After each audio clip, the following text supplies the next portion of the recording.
Hey YouTube, what's going on? Cal here with the Card Guys. I'm joined with good friend Eric Bird.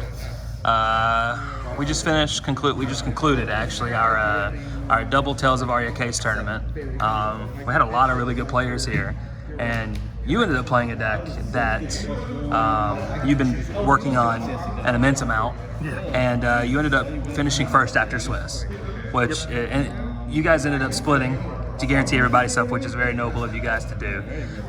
But your first place, you can say that you won this tournament technically, which is awesome. We'll take it on a technicality. And you ended up on the Oldhim deck, and a lot of people have their qualms with the deck and everything, and you a lot of complaining about it for sure. Definitely, and you came in here and made more people complain. I love it. Why this deck? Why did you pick Oldhim? So my favorite form of gameplay in general in all card games is basically discard and taxation. So death and taxes, John, the kind of stuff where you're just constantly messing with them and interrupting their game plan.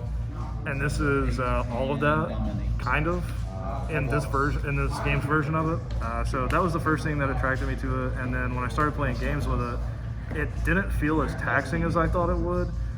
But you're never like out of a game. Yeah. So like in this game, there's oftentimes matchups where you just like, yep, this is a free win, like Bravo against Dash, for instance, in a lot of situations, or Bravo against Tank Prism. Like you sit down across the table from the other man. Yeah. Fucking buy round. So this just doesn't feel like it has any of that, man. Like you got game against everything because you have a lot of flexibility. Yeah. Well, that's awesome. What were your rounds between the 5 rounds here? All right, so we started out in the Oldhim Mirror, which was really a pretty awesome game. It was really back and forth, stayed close. I got some good pressure early in the game and managed to hold on to it, and then finished it out at the timer. Well, that's good. So, yeah, it was right at the timer, and then round 2 went straight into Voltaire Lexi. That's a scary matchup too. Yeah, that deck was sweet. He kind of like. We're both on camera, so I think we probably had a little bit of jitters. We both made some play mistakes early and then got in our groove, and I wound up getting that just right before the timer. Actually, in our extension 4 feature match. So, yeah. I finished him with like 3 seconds, I think, and I got him on the Oak and Old Fuse. Like took a chunk of damage and Oak and Old Fuse for the victory. He was at like 3 and 9 dominated. It's pretty good. And then I played against Sam on Prism, which was like Aura. It felt like the Aura tanky Prism version. So like really bad matchup. So after Tuesday or whatever day, Thursday I think last week, I played at TFD. And I went home and I was like, yeah, this can't be Prism. What are we doing? So made a couple adjustments and they paid off. So that's good. Awesome. Really started like grinding on Heart of Ice with that matchup to see how that went. Boarded him to bring in the time skippers. Command and Conquer feels like it made it better, and the new red package, big assistance. So that was cool. Then I moved from that to Death Dealer Lexi, like Snapshot Lexi combo. Deck is sick, super sick. Probably could have lost that one pretty easily. I felt like I played really tight with that, and leaned into the ice activations on Oldhim to keep me alive. So it looks weird because sometimes you're going to take 5 or 6, but you're shutting their turn down off of that activation. Yeah. And that really messes up their Snapshot Death Dealer activations. So. Especially when they're so like he's trying to do the kind of the ball lightning stuff in addition to that. So I was able, like, I punished him for going for a ball lightning before firing the snapshot, so he can't instant speed, right? Yeah. And it basically puts his card on top, and then he can either pitch his last card and shoot 1 attack, or he can shoot 1 attack, like in Arsenal. So that's pretty much how that one went. I just wound up outvaluing there. Super tight game. David's a great player, man. Like, his deck is super sweet. It really is. We'll have that on the channel as well, so hopefully you guys will check that out. Yeah, really great deck. Honestly, like I said, felt like I kind of just managed to get there. And then round 5, I played Bravo to a draw. We played it out afterwards just for funsies. Who ended up winning? He got it. He ended up winning. Yeah, 5th pummel of the game. 3rd red pummel got it. Oh, well, that happens. It seemed like it was super close. It was. I probably could have played a little safer there on that last turn, but I thought we were about to go into deck check, so I wanted to get separated out and move along. But Yeah, I think Bravo's probably a tough matchup, and I need to play it a little bit more conservatively in the beginning. Yeah. So we'll see. It's a learning experience. We're going into nets and Definitely, everything, so yeah. now we kind of understand what the game plan is versus that too, which is Which is I did not pivotal. know before this, because I'm gonna be honest, I just haven't played against it. Yeah, definitely. Let's look at your list. First look, it looks like this is like a sideboard type of ordeal, isn't it? No, not really. It started Not out really? being that way, Okay. and then just all my blue cards. Like, Okay. So this is kind of the this isn't elemental. Well, I mean, some of the cards are elemental in like Glacial Fortress and stuff, but these don't trigger any kind of fusion effects. They're not earth. They're not ice. The staunches, the sinks, those are sideboard cards. Okay. I've been playing the exposed as like one main, one side, kind of, if you're thinking of it that way. And then the Awakening's brand new, so I didn't actually board it out today like I thought I would, but it was super sweet. Okay. So that's kind of like the non-whatever stuff that's in blue. And then here's my blue elemental stuff. So Earth up here. Okay. I cut a bunch of Earth before this event. That was one of the major changes that I wanted to make. I kept winding up with all these Earth cards stuck in my hand. Didn't feel very good, so I got that out of there. So blue Earth cards here. We're just playing the 6 now, plus Pulse, so 7 if you Sure. want to count it that way. And the Then I ice got stuff. the ice stuff. These yeah. cards are so good. A lot of these cards are. Yeah, so this is like, this might be like low-key just the best card in your deck. Sure. It complicates the shit out of people's plans. Yes, Like, very much so. there's just not enough way to say It blows a it. head gasket for me. yeah, It's like, yeah. what do I do? Yeah, and Blizzard has been more relevant than I thought it would be, especially like some of the aggro decks, man, they're trying so hard to be mana efficient. When you toss a Blizzard on them, like just them having to pay 2 on their turn to keep the go again, that's a big problem. Just It's- kind of just almost time walks them. Like they just can't do Yeah. anything after like that certain thing. Yeah. Especially like against Lexi, that was like my that card really outperformed itself Okay. in that matchup. Polar Blast, like you don't really ever play it very much, but it comes out of Arsenal and draws you a card occasionally, and it fuses with a relevant Arsenal effect. So great card. Winter's Grasp blocks for 3, and nothing needs to be said about that. There you go. Winter's Bite, solidly meh, but again, it can kind of mess with their Yeah. plans if you throw it out there. Levi's, great pitch, solid finisher towards the end of the game. You get to dominate a little bit more often than you think, which actually that card played into some of my decisions on reds. Okay. So then when like yellows, we're just playing the 7. So this is where I again made a bunch of changes. Yeah, this is definitely. It seems a little techy. I like this. Yeah, it is. So the yellow Autumn's Touch was like Prism match is really difficult.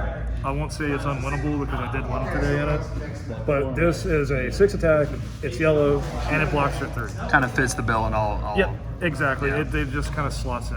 Forge for War is kind of cool, and I started out with that as a sideboard idea, and then just brought it in the main because it was. Oh, you ended up just bringing it in. Yeah, it's just saucy, dude. Like, Yeah, we like sauce. Yeah, so when you play this out, right, like Shield has a free block, Seeds has a free block. These both get more, and Boots has a free block. Doesn't matter what boots you're playing, all your boots have Yeah. a free block. Yeah. So, super relevant. Didn't play it a ton, but it was really good in our Prism matchup because I got a bunch of free blocks. The dude had 6 shields out, just block a bunch. Like You were able to come back in that match. I remember that. Yeah. Yeah, I was actually pretty far down in that match, and I weathered the storm on large part thanks to Forge for War. Yeah, like this card literally incrementally won you that match. I think so. Yeah, Yeah. it definitely made a big. It made a big impact in the momentum shift of the game for sure. That's really the one we needed to record because that would have been sick to have come back. That game was really, really tight. Righteous Cleansing is just a yellow card that has more than 6 attack. It blocks for 3. Originally, I was just going to cut Autumn's Touch and go with 3 cleansings and then 3 Forge for War, but I didn't like 3 Forged and I didn't like 3 cleansings. So I just kind of whittled it down and then threw in a cleansing and a remembrance to finish off. I like 7. 7 seems to be like where I can reliably pop. Sure. I can reliably pop something, and this actually is like a silver bullet for the Awakening. So like. Oh yeah. Yeah. Okay. I thought of it as like a tutor, right? Like I can kind of tutor for a yellow option to help me pop library if I want. So it's just kind of like small shit like that. But this hasn't been in the deck most of the day, to be honest with you. Pretty much got that out of there. What are we looking at on the reds here? Tell me things. Yeah, so stuck with 3 Endless Winter, 3 Oak and Old. I think there's really an argument here for this oak, for one of these Oak and Olds or one of these Endless Winters to be your third Spinal Crush, or something else. Especially if you wind up playing more than one Awakening. But anyway, they're just a little bit difficult to fuse based on the cost and the way your games often go. But man, they are saucy. Yeah. Like they are real good. So, especially Oak and Old, this card won me 2 games today. Once off the fusion to close the game, once just like complete punch you in the head, momentum shift. And I followed this up with a non-fused Snow Under with Terrace Under on it. Wow. So like that's actually kind of sauce. Yeah, discarding 4 cards discarding 2 cards back-to-back turns, like man. That's good. Okay. It's just real tough to come back from that. So then Spinal Crush. I started with this in the list originally, cut it after the first version testing because I was like, oh god, this is awful. Didn't realize like you just can't kill anybody, so I brought it back. Originally I started with the 2, then I went to 3, cutting down to 1 Snow Under. But the thing about Snow Under and Mulch is that Weave Ice makes these potential lethal in the late game. Yeah. So, kind of a big deal in that situation because you don't really have a lot of other fusion options to go with it. And Mulch, I think I might be playing too few cards, sorry. Anyway, so that's kind of that. And then Icequake was originally Pummel. I think this card's definitely better than Pummel in this deck. I like this card. It pumps Hammer. Sure. And like half of your game plan is pitch a blue card, attack for 4 with a Frostbite if it hits. That's and nice. this makes that 7 with a Frostbite, and they have to block. That means that they then have to block your Hammer like it's one of these, like it's a massive threat. Yeah. So not really ideal. Command and Conquer, kind of the same idea. Icequake pumps it. Earth Lore Surge pumps it. Yeah. Which this has actually been way more relevant than I thought it ever would be. The Surge? Yeah, Earth Lore Surge. Like you cast that card a lot, surprisingly. I've cast it a lot, surprisingly. But 9 Command and Conquer, or in the one time that I had it pop off like this, I played an Earth Lore Surge and an Icequake into Command and Conquer for 12. It's like Command and Conquer for 12 is just GG. It's like, and it's hard to do. Command and Conquer because it's Command and Conquer, and I was looking for ways to close games, and this like invalidates part of their thing and often can push a little extra damage. So yeah, I think that's kind of all my decisions for Reds. Now, looking at the equipment, because we haven't gone to the equipment yet, there's 2 questions I have. Obviously, we know what the Time Skippers is for. We know what the No More Boots is for. When are you boarding in Tectonic Plating or Heart of Ice? Like, when are you pivoting to one or the other? And how good is Crown of Seeds? Crown of Seeds is insane. Like, I'm going to tell you this right now. I've been preaching it for like 3 or 4 weeks now, it feels like. I agree. Before the set was ever out, I've been preaching. If you're playing an Earth here and you're not playing this card, you're doing yourself a disservice. The card's absurd. Make a slot for it, put it in, and test it, because I promise. I've seen you infinitely do that. Like, it's great. Yeah, it's just a great card. This card is insane. Like, going back to play Bravo and having to think about playing without this card makes me actually not want to go. Yeah, like, it's that good. So, Tech Plating versus Heart, pretty...